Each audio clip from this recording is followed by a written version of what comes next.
Quando eu vi meu rosto sangrando, eu fiquei sem reação na hora.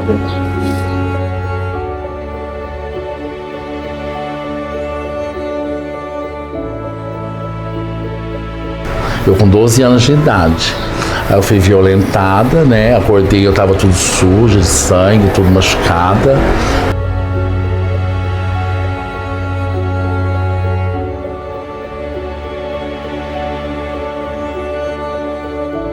Quando veio o primeiro soco, aqui, no rosto.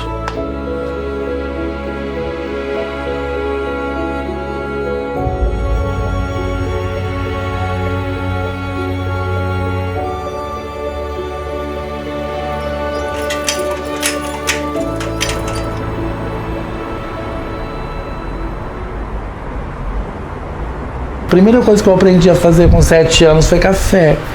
Eu tive vontade de aprender a fazer café, porque da minha mãe, falei assim, mãe, eu quero aprender a fazer café, para a senhora não precisar mais levantar cedo, para fazer café para mim e para a escola, eu quero aprender a fazer, né? Aí eu aprendi a fazer café, dali eu aprendi a fazer almoço, dali eu aprendi a fritar um bife, né? Eu aprendi a limpar a casa, porque meus irmãos era tudo trabalhava, era aquela coisa, família, final de semana fazia faxina. Eu chegava da escola meio-dia, eu lavava a louça. Então, pra mim, aquilo ali era normal e pra minha família também era normal. Não tinha uma vez só uma vizinha da minha mãe que morava no fundo de casa que falou, minha mãe chamava Olga, Dona Olga, esse menino da senhora parece uma moça, parece uma menina, né? Mas a minha mãe não via isso, porque minha mãe era muito amorosa, acho que a família era tão unida que eles não via, né? Problema nenhum em eu estar crescendo daquele jeito. Lá pelos meus 12 anos, eu comecei realmente a me sentir mais à vontade perto dos meninos na escola mesmo. Por a minha família ser muito religiosa na época, eu me questionava o porquê que eu gostava mais da presença dos meninos do que propriamente as meninas. Conforme o tempo foi passando, bem na época da puberdade, com aquele monte de hormônio que todo adolescente passa, eu fui me entendendo como uma pessoa que gostava de meninos. Aí o tempo foi passando, eu fui entendendo conforme eu ia conversando cada vez mais com os meninos, conforme eu fui convivendo. E aí com isso, a partir de uma conversa com um menino específico na época, que foi uma coisa super aleatória, e aí eu percebi que eu gostava dele. Aí a partir daquele momento, eu me entendi, caramba, eu sou gay. Sempre eu fui afeminado, né? Sempre, às vezes, quando eu era criança, eu gostava de usar a roupa da minha mãe, pôr salto pra fazer show, dobrar, entendeu? Fazer igual as cantoras fazia da época, mas eu não sabia da minha identidade de gênero, né? Que aí eu tive que começar a crescer, virar adolescente, saber o que eu queria da minha vida, se eu era um homem gay, se eu era uma mulher trans, né? Mas até então, no decorrer do caminhar, eu vi que eu era um homem gay cis, né? Além de ser um homem gay cis, mas um homem gay fora dos padrões que a sociedade impõe pra gente. Gretchen rebolando na televisão, aquilo ali eu imitava, amarrava uma toalha na cabeça e ficava no espelho. Minha mãe via, não falava nada, você entendeu? Então, quer dizer, eu fui muito deixada à vontade. Naquela época eu tinha que fingir que eu tava me curando disso tudo. Meus pais me levavam pra igreja forçadamente, como se isso fosse resolver. Eu fiz karatê durante muitos anos, durante a infância, só que naquela época eu já não queria mais. Meu pai me levava forçadamente no karatê achando que isso é um esporte bruto mesmo, que isso ia resolver, também ajudar eu a me curar como se eu realmente estivesse doente. Chega com 12 anos, naquela época você podia tirar uma carteira profissional e trabalhar, né? Aí com 12 anos já tirei minha carteira profissional, passei a estudar à noite, aí foi quando eu fui conhecer o mundo da noite. Essa historinha aí de mudar o turno, que eu fui passada pra noite para estudar, que foi a primeira vez que eu fui violentada, porque da minha casa pra escola tinha um túnelzinho que passava embaixo da rodovia. Para mim chegar para a escola eu tinha que atravessar a rodovia, mas por baixo. E essa pessoa já estava lá embaixo me esperando. Eu com 12 anos de idade. Aí eu fui violentada, né? Acordei, eu tava tudo suja de sangue, tudo machucada.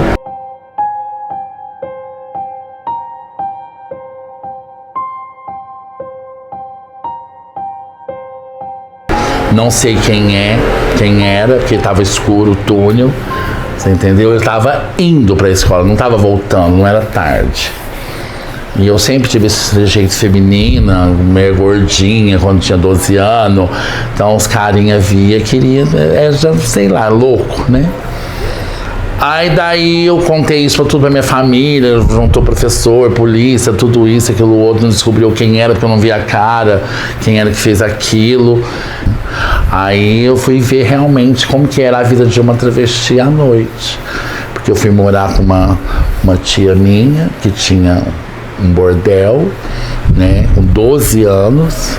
Ela ficou minha tutora, não deixou... Ela me pegou pra ela, me ensinou tudo que era de bom e de ruim, pra me tomar cuidado, né, 12 anos. A professora, ela tinha feito um grupo, né, uma roda de conversa, né, e a gente estava falando sobre prevenção às DST/AIDS, né, como usar camisinha, porque a gente era jovem naquela época, e a gente estava começando já um processo de sexualidade, desenvolvimento de fazer sexo, né. Com 15 anos, muitos meninos saíam com as meninas ali no recreio e etc. E aí, uma das agentes de saúde que estava dando a oficina de sexo seguro, né? Ela tinha levado um pênis, né? De borracha para ensinar como colocar a camisinha, né? Etc. E aí eu fiz várias perguntas, porque eu sempre fui de querer saber, né? E de querer estar sabendo da minha saúde, né? E eu tinha muita dúvida sobre o preservativo, o que pegava, o que não pegava. E eu comecei a fazer várias perguntas.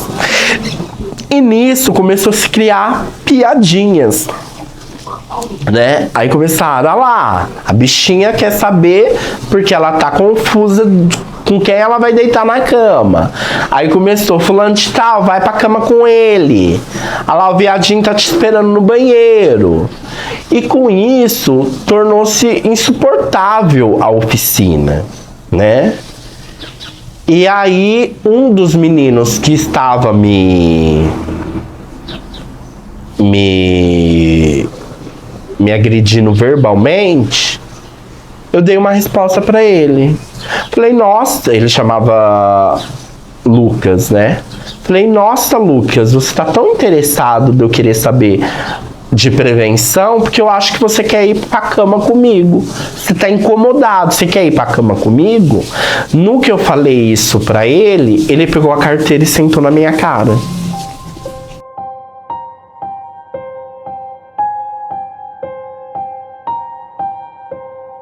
Tinha um show de uma banda sertaneja X.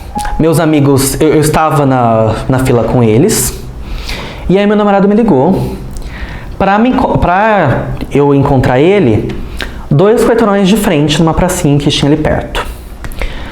Dessa pracinha, até eu chegar nela, tinha o corredor do local do show, que era um campo de futebol. Eu saí da fila e meus amigos entraram. E fui de encontro com ele nesse local onde ficava o murão, / corredor, ali com a rua. Eu falando com ele no celular, e aí de repente 2 caras me abordam. Eles me param, me parando assim com a mão. Falou, opa, para só um minutinho aí. Eu com o celular falando com meu namorado, eu falei, só um minutinho. Pois não, senhor? Ele, para ser bem sincero, Eu não lembro direito o que ele falou comigo. Ele aparentemente falou se eu não estava mexendo com mulher de fulano. Falando, não, você estava mexendo com mulher que não sei o que. Eu falei, não, meu senhor, o senhor está me confundindo com alguém. Ele, não, você estava mexendo com não sei quem lá. E eu, meu senhor, eu não sei do que você está falando, não conheço essa pessoa. Ele, não, você estava mexendo sim. Eu falei, não, meu senhor, o senhor está me confundindo. E o outro cara me olhou de uma forma estranha. Quando veio o primeiro soco, aqui, no rosto. O primeiro soco foi bem no meu olho esquerdo. Foi o soco mais forte. Com esse soco, eu fiquei cego por alguns segundos. Para ser bem sincero também, eu achei que eu ia ficar cego do olho esquerdo. E aí veio o segundo soco, praticamente aqui na região do nariz. Esse segundo soco não foi o mais forte, mas foi o suficiente para me jogar na parede da casa que estava atrás. Eu caí com tudo, batendo a cabeça no muro da casa, no chão, e onde veio o chute na minha barriga. Naquela época eu não sei como eu tive forças para levantar do jeito que eu estava e sair correndo no sentido da fila do show pedindo socorro. E esses dois caras correndo atrás de mim. Cheguei no meio da fila, os caras correram na direção oposta e sumiram.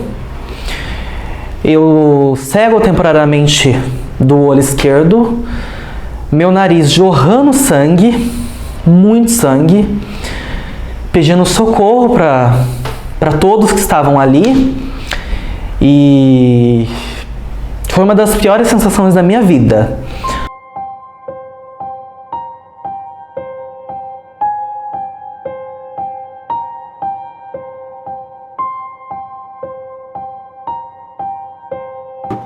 O medo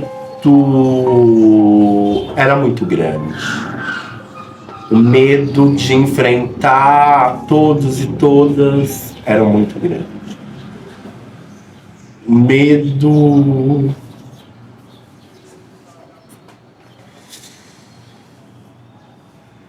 de todo dia acordar para ir para a escola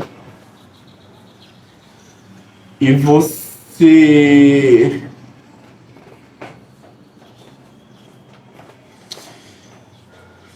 falar, mais um dia que eu vou ter que enfrentar, é mais um xingamento, é mais um recreio que eu vou passar.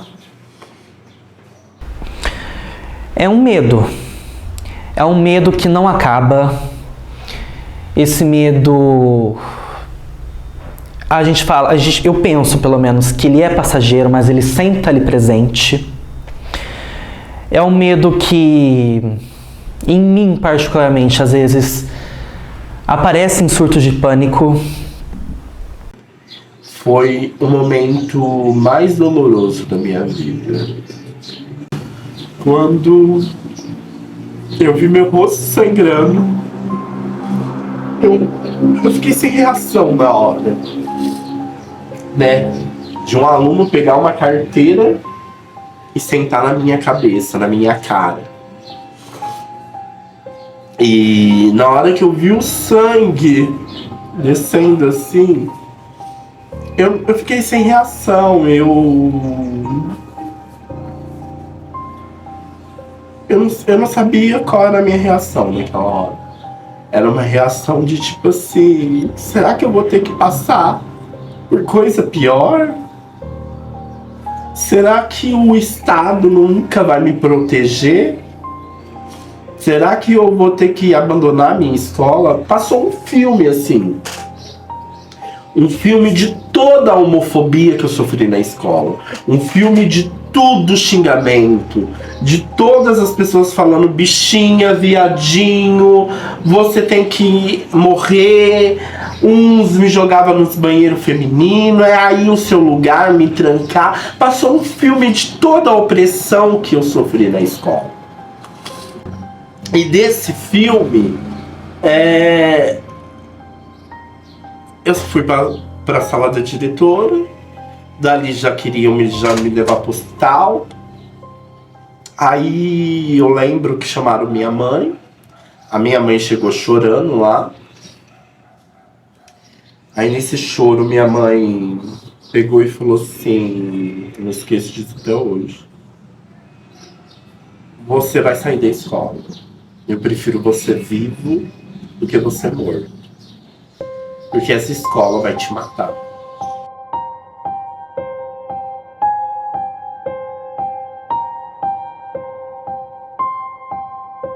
Deu uma semana depois, uma prima minha começou a perguntar para as pessoas mais conhecidas da cidade mesmo, que também eram ligadas ao pessoal mais perigoso de uma parte da minha cidade, e até que ela descobriu quem eram esses dois caras.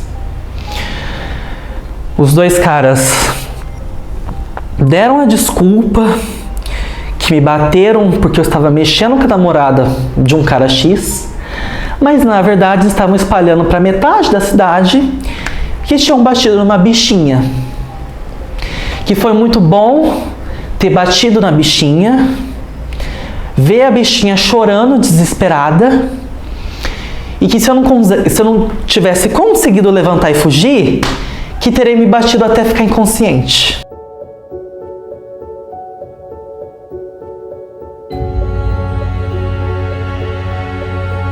As trans de hoje estão vivendo, né?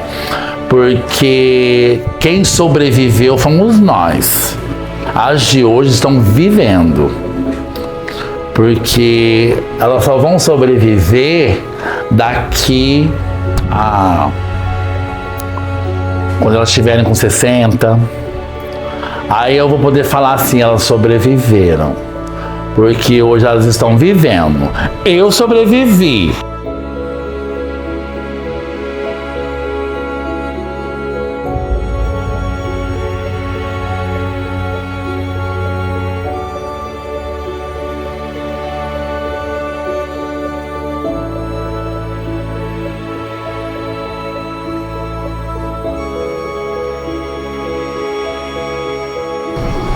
O que incomoda eu amar uma pessoa do mesmo sexo? Qual é a dor que o outro sente de me ver com meu companheiro? Qual é a dor que o outro sente de querer viver a minha vida e querer impor o que eu tenho que viver da sociedade?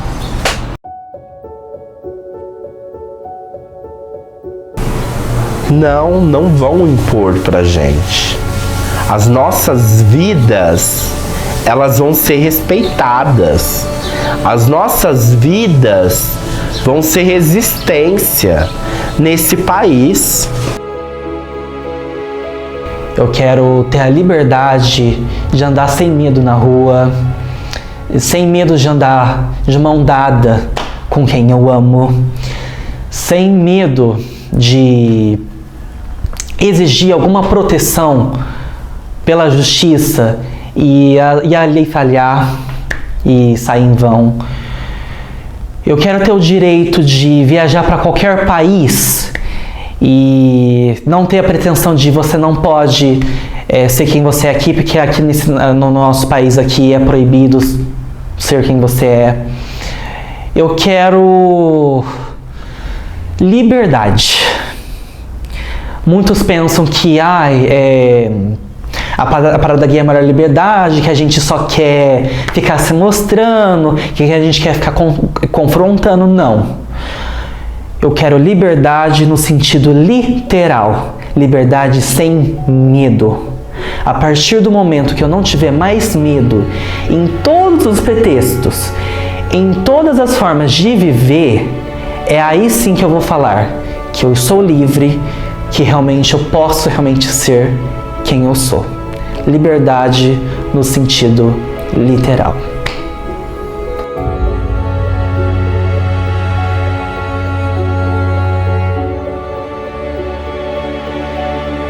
Ouvi uma notícia esta manhã de que morreu espancada mais uma travesti.